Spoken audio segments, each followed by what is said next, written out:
for them now, there's no middle. It's going from It's literally Bluey to Love Island. Yeah, Bluey to and that's not even a joke. Stranger danger. Yeah.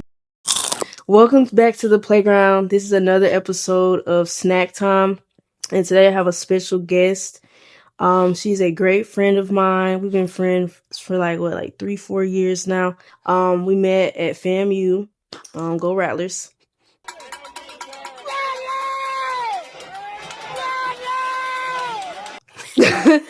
And yeah, we met in the Marching 100. We went to church together, all of the above. So yeah, this is Leah. Hello. She is from Orlando, Florida, where dreams come true. Yeah. So so yeah, we're gonna get right into it. So let's start by introducing your snack of choice. Your choice of snack. Show your snacks. Okay. What did you choose and why? What did I choose? Okay, so Cece told me to Go ahead. Gushers, okay. Gushers. Takis. And Takis. I don't think they can see the bowl. I'm sorry. There's Takis inside the bowl. This is just a couple of things I used to enjoy as a child. Yeah. I'm a teacher as well, so sometimes it's kind of surprising that kids still eat this. I don't really like super duper hot chips. If I'm like, I just like a nice chip. But these in middle school, yeah, they did it for me. Okay. Gushers, they're just very juicy. Of course, there's like juice inside of it, but these are the juiciest fruit snacks that you'll find. Did you ever pair them together, or this is the first time you're pairing this together? This combination. I mean, I would pair them together, obviously you're not gonna eat it together, but like if I had like a field trip, yeah, and we were going somewhere, I would have this in my lunch bag. Some Gushers, some Takis. Hot Cheetos and Takis. Snacks, hot Cheetos and Takis. Hot Cheetos and Takis. You can catch me in my... You know something. All right, so the first question I have for you, how would you describe yourself to someone who hasn't met you? I would say reserved, but I'm curious. Yeah. I would say, if we describe in looks, about 5'10", dark skin, locks. You feel me? But yeah, I'm reserved, but I'm a bit curious.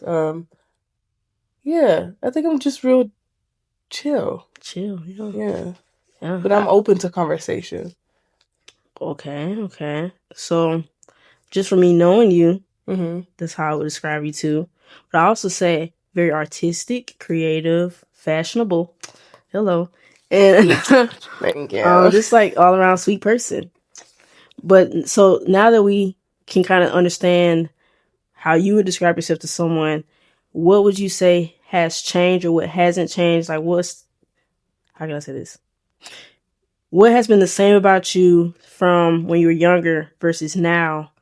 And what has changed if you were to like think back? Just like being more open. I think when I go younger and younger, I think about youngest Leah. I didn't talk to anybody. I was very reserved.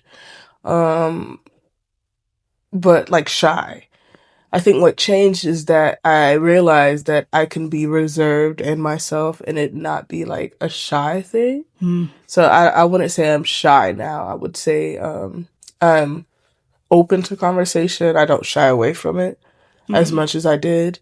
And yeah, I'm just a little bit more open. And I think that as I get older, I think that's just gonna grow. When we like go to different places, or even when we're just waiting around somewhere, you just kind of start dancing, you be in your own world. Were you always like that as well? No.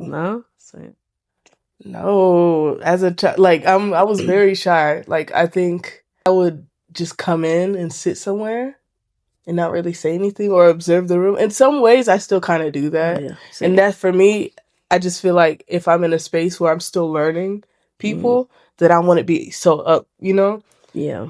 But when I'm in a room where I know who's there, I know that they know me, I'm way more open to, because I'm around people I know. I'm around people No. Stranger danger. Yeah. Oh yeah. Ding.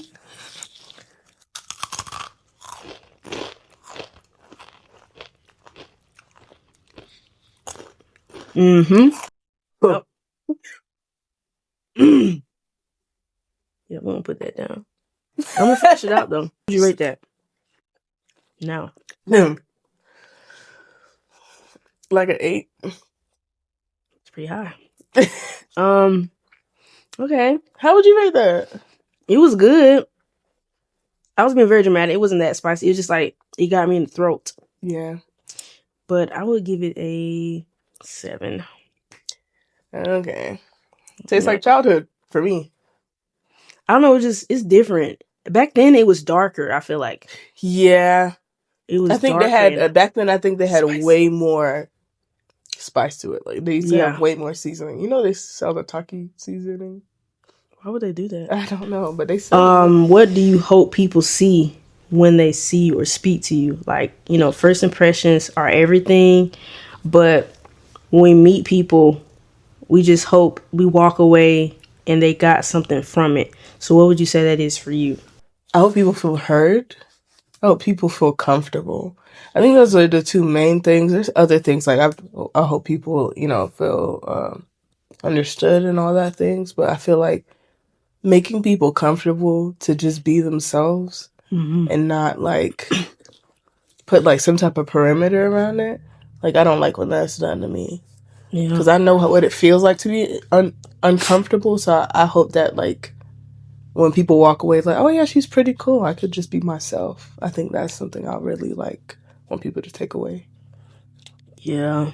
For me, I think same thing. I want them to feel comfortable. I don't want them to walk away. Well, I don't care. But I don't want them to just simply walk away and be like, well, dang, she was weird or she was awkward. I could be awkward, but I just hope they walk away and they're just like, wow, she's a pretty cool person. But I think now that I'm more in my walk, Jesus in my walk personally, I feel like I also want them to walk away and be like, wow, like she's a servant of Christ. Yeah, I'm Elite definitely gonna snack. elite. And by the way, everyone, she got the blueberry grape and sour blue raspberry. Yes. Just blue. Just You know what? Growing up, blue was my favorite color. Not just because blue is just a beautiful color, but every candy that's blue just tastes really good. That's good. Might have another. I'm gonna give it an 8. That's a solid 9.5 for me. I'm only giving it an 8 because it gets stuck to my teeth very easily. That's fair. That's fair. That's a chore. Since it's entitled Stranger Danger, was there ever a point in life where you didn't recognize yourself? And if so, how did you get through that? Dang, these are these questions. Okay. It was a year in college where I was just dealing with like that seasonal depression, but it was like it's like, you know, the first encounter of depression I've ever had. Like I didn't even know that was what I was going through. I just know I was all out and just doing everything. And I didn't feel like myself for a long time. And me, I'm just like, I'm saying the language, but when I was in it, I don't know what was going on. I just know I was sad all the time. I know I really wasn't sleeping. I had like really bad insomnia. I knew that it was hard for me to be present for my friends and stuff like that. So yeah, that's when I felt really not myself. And how I got out of that is really the story of how I met Jesus.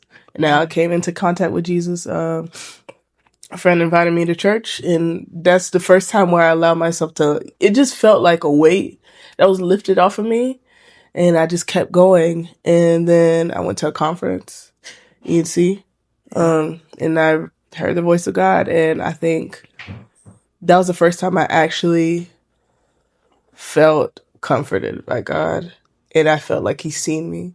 And I think the biggest thing or the biggest source of my depression was that I didn't feel seen, and I felt like I was all alone. And I feel like he really spoke to me that night and was like, "You're not alone, and I'm here with you." And it's not that he just said that, but even after the conference, he put me within a community that made me feel seen and not made me feel like I wasn't alone. So I think that being in good community really, really changed that for me. Yeah, you did a good job with paying it forward, because you brought me to engage, and that's how the cycle continued. So, Mm-hmm. yeah, community is extremely big because you can't do it alone, and we're not meant to do any of this thing alone. Like, there's a reason why there's so many of us on Earth, and we get that, independent and prideful mentality where we feel like we can just do everything ourselves. We don't need anybody, but we do, and yeah, that was good. Well said. Do you feel like you could go up to a complete stranger and start a conversation with them? Like, would you be nervous or can you just naturally do it? I feel like it depends, It Okay. depends on the environment we're in. I think that's the main thing, because then I'll see if that's even, like, Yeah. think about if we're in the gym. I'm probably not going to approach a stranger and have a full conversation with them in the gym because they're probably trying to get to a machine. Yeah. But if we're in line to watch, this actually happened. If we're in line or we're walking to see a concert or something like that, I would Yeah. be way more open to have a conversation with someone, be like, okay, what made you want to go see this concert? So, yeah, I think the environment will dictate if I would be more willing to go up to a stranger and talk. But I think I'm way more open to speaking to a stranger now than I was before. I'm like wishy washy. Some days I'm like, let's just do it. Mm-hmm. Which is funny because I have a business. So it's just, I should be able to walk up to a stranger and be like, hey, I have this, or sell them something. But sometimes I get like social anxiety. I'm like, I don't feel like talking to this person. It might be Mm-hmm. awkward. It's weird. What helped you be more open with talking to strangers, or just being more confident in talking to people that you don't know? Honestly, being a teacher, it it has a way of pulling you out of your shell, because if you don't like be firm with your standards, like those kids will like sniff it out and try to overthrow you. So I feel like as somebody who, came into a job like really shy and didn't know, I think I right now as I'm a teacher, it helps me kind of push back. And also, like, I teach, because I teach music, so I see all the kids. I teach elementary music, so I see all the kids, right? I teach over 500 kids a week. Oh my gosh. So it's like, It's a lot of kids. it's a lot of kids, but it's like, I have to be open all the time with them, right? There's no other adult in the room. I am required to stand up in front of them and know what I'm talking about and just set a pace in my classroom for them to be comfortable, for them to feel heard and seen. So it's like, I think because now I do it all the time, now I'm responsible for a whole learning environment of children. I think I'm way more open, because at some point all those kids were strangers to me. Some of them are still strangers to me. Yeah. Honestly. But being a teacher has made me more open because I'm required to talk to people more. Like, I can't hide in my job. Like, even on my like worst days, I'm still required to teach. So I think teaching, honestly, especially there was a day last week that was kind of chaotic, but learning how to still teach a class on your worst day makes talking to a stranger feel way more lighter, because I still am required to set this environment or set the standards for my students. So talking to a stranger who's probably not, going to yell at you, or I had a lot of experience with children this year, but Yeah. talking to a regular adult who happens to be in the same room with you or heading in the same direction is way more easier and way more lighter when I think about what I do on a daily basis. I just realized the TV is just going stupid. I don't remember how sociable I was as a kid, 'cause I was always shy.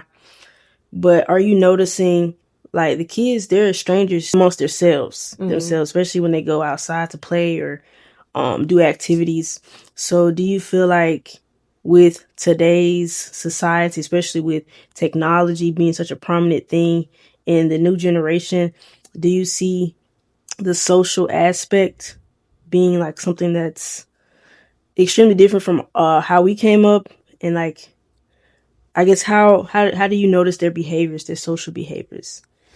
In comparison to how we grew up? I think socially, I don't know, teaching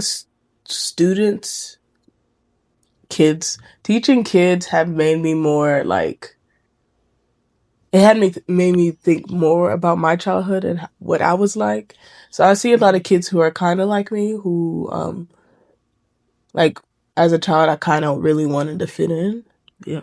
But I never really did. So I did get to the point where I just stopped trying and I just was myself. But with these kids, I feel like, one, social media, my goodness. I think some of them, I didn't have a phone in elementary school. Not me either. So it's from like third grade and up. All of them have phones. And I feel like it's way more dangerous than it is helpful for them. Yeah, those kids don't really go outside and they have their own TikTok language. Oh. And I'm on TikTok too, so it's just like, what do you know about I feel like yeah, I feel like they're just exposed to too much at such a young age. Yeah. And there's this need to feel grown or feel in control so much younger. Like, I expect that from middle school, because middle school, you're going through all these hormones, you're going through like an actual physical change, and you don't know how to deal with that, yet. So you're kind of just, your emotions are all over the place. It's different for them because they're not going through that puberty phase yet, but there's just a sense of like, oh, I need to be grown, or I'm not acting grown. You know what I'm saying? Yeah. And I don't even mean that in a negative way. I mean that as like just being cautious. Like, okay, these kids need to like just be comfortable with being a kid. Yeah, don't rush. I wish I just would have chilled out a little more, because I know as a kid we were like, oh, I can't wait to grow up. Like, yeah, now I pay bills. Yeah, I feel like I just wish they would embrace their childhood more. For lack of better words. I think there's like having access to so much social media so young. And I feel like there's such a gap between, there's like kid stuff and then there's adult stuff. I think we grew up in an era where there was preteen stuff. Like, we looked forward to like being 12 and 13. Yeah. Like, you had shows to look up for, like Ant Farm and all these shows that showed children in their preteens and just navigating life. For them now, there's no middle. Yeah, they're just going from, it's literally Bluey to Love Island. Yeah, Bluey to and that's not even a joke. I know kids at my school talking about they watch Love Island, and I'm like, yo. So I feel like it's scary in that sense, because now it feels like growing up for them seems a lot faster when it's not. Yeah. So that's interesting to watch happen. I'm like, dang. As we wrap up, what advice would you give someone struggling to find themselves or trying to combat those moments where they feel unseen? I feel like the greatest way that I found myself was learning to be comfortable with where I was. I'm learning that today too, because I feel like what makes you feel lost or what makes you feel not yourself is you wanting to be somewhere that you're not, or you thinking yourself that you're lower than you are. But I feel like being present really helps. Being present and being in a community where like people get a community that's helpful and healthy, and a community that can reflect back to you who you are and where you're supposed to be. And like, I think that's how you find yourself. It's within community. I think it's harder to do that on your own, and also just be appreciative of where you at. And I feel like I'm currently learning this, because there's always a point in our lives where we feel like, oh, I wish I was here, or I wish I had that, I wish I had this, but it's easier and actually more beneficial to do that when you accept where you are and you make the most of where you are, because the Bible talks about this. Like, if God can't trust you with this little that you have, you're gonna mess up the bigger. Yeah. Like, yeah. So it's for me, is learning to be where I am and appreciating where I am and making the most of where I am and doing that in healthy community. And I feel like that is the essential part of finding yourself. Get up. But yeah, that was really good. And what about for the people that say, well, how do I find community? Like, what do I do? Where do I go? What would you say to those people?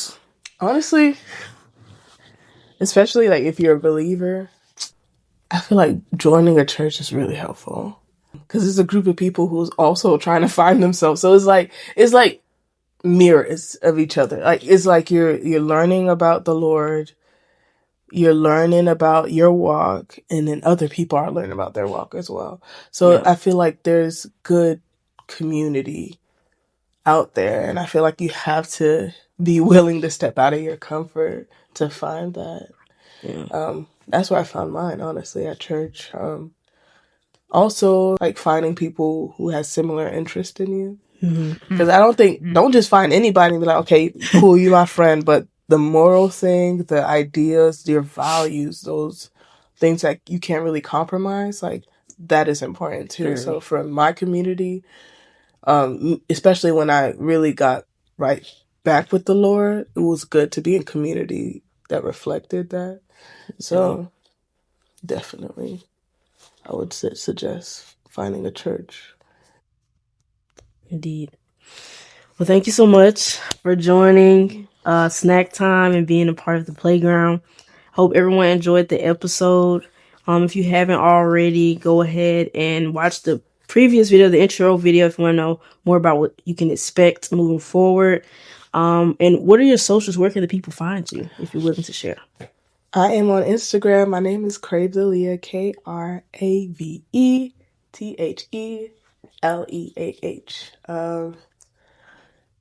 Yeah, that's where I mainly am on. So, okay. Well, thank y'all so much, and see y'all for the next video.